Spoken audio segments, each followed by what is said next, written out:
Parsha Shemot, the first in the book of Exodus. Now, because we do a triennial cycle, we were looking at the middle section. But when I prepared my Dvar Torah today, I was looking at the whole Ganze Megillah. So it begins with an account of the names, Shemot, as we say in the Hebrew. The children of Jacob, all the names of his children who went down to the land of Egypt to escape the famine. Now, from a small family, of 70 souls, they increased in numbers and became a huge tribe, an important community in the land of Egypt. However, there came a Pharaoh who did not remember the greatness of Joseph who brought them down in the first place, the contributions of Joseph and his people to Egyptian society. All this new Pharaoh could think about was that this people within his own nation might have the potential to rise up and become a fifth column, a threat to the very core that Egypt represented. There are events that have a profound effect on public opinion and that have the potential to change the way a population thinks and behaves towards a minority group living among them, such as ours. Despite the great contributions of the children of Israel that are symbolized through the leadership of Joseph, Egyptian society turns against them. This same phenomena was witnessed in our more recent past, where the contributions of the Jewish community to German society were quickly forgotten during Hitler's rise to power. Somehow, we slumber in moments of emancipation and forget our values and what we stand for as a people. We are taught to respect the laws of the land in which we live and to contribute to these societies in which we live. This at times has come with the waning of our own identity and our longing for deeper meaning. Throughout our history, we have woken from this slumber, and pseudo-comfort by events that remind us that anti-Semitism is always lurking just below the surface. In the story that unfolds in Parshat Shemot, we witness how specific individuals react to these commotionary events, these life-changing events. These are anti-Semitic events, and they rock the foundation of the values of these important people. The first example this behavior triggered was described by the choice of the midwives, who were instructed by Pharaoh to kill all the newborn Israelite male children. This is a rather traumatic and commotionary event. And rather than going against what they felt was intrinsically wrong, the midwives chose to save the Jewish babies. It suggested that is because they feared the wrath of God, a God that had not yet revealed himself to the Jewish people, but that had already begun to inspire them to do better and be better. As the story unfolds, we learn that Pharaoh's daughter discovers the bassinet of reeds in which Moses' mother, Yocheved, had placed him, leaving him afloat on the Nile River.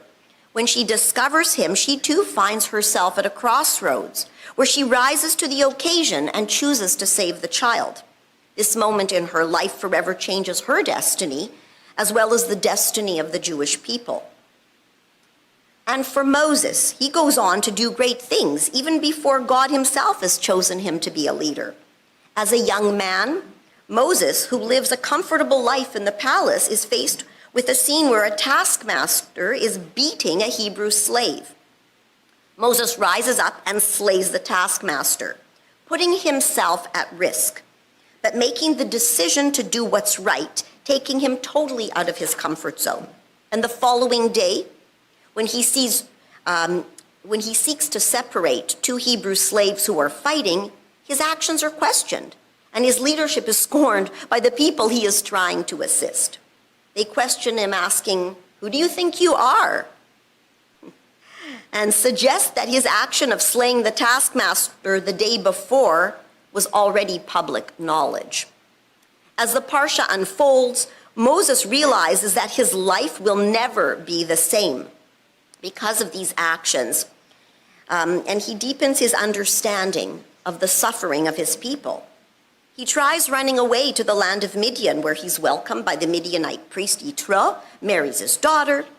Yet, even there, he cannot escape his destiny as he confronts God in the episode of the burning bush that we read today. He knows at this time that he cannot turn away from his people, and he must return to Egypt to assume the responsibility of begging Pharaoh to free them.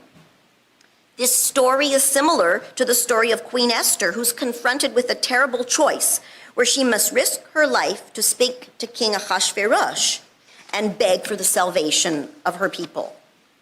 At this time, her uncle Mordecai says to her these famous words, "Do not think to yourself that in the king's palace you will escape any more than other Jews, for if you keep silent at this time, relief and deliverance will rise for the Jews from some other place, but you and your father's house shall perish." We may feel safe in our palace, as Queen Esther or Moses felt in theirs, but we have seen the ugly face of anti-Semitism in our own quiet little city of Winnipeg. There is, of course, a reason that we read the Torah week in and week out, year in and year out, a reason much deeper than learning about the history of our people.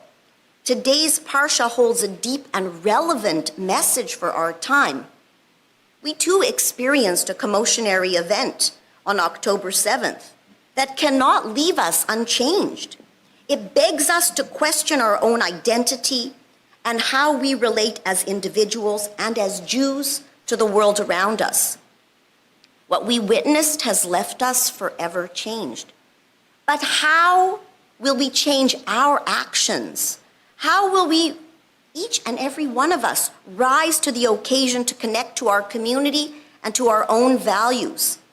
Can we relate in the same way to the institutions that surround us?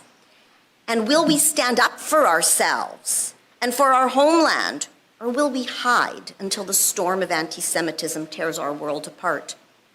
Just as the midwives, just as Moses, and just as Queen Esther before us stepped out of their comfort zone and what they consider to be their safe environment, we too must take a stand and speak out.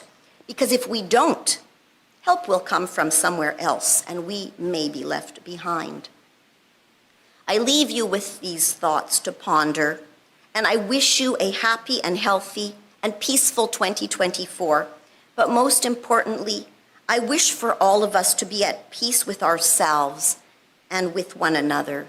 Shabbat Shalom.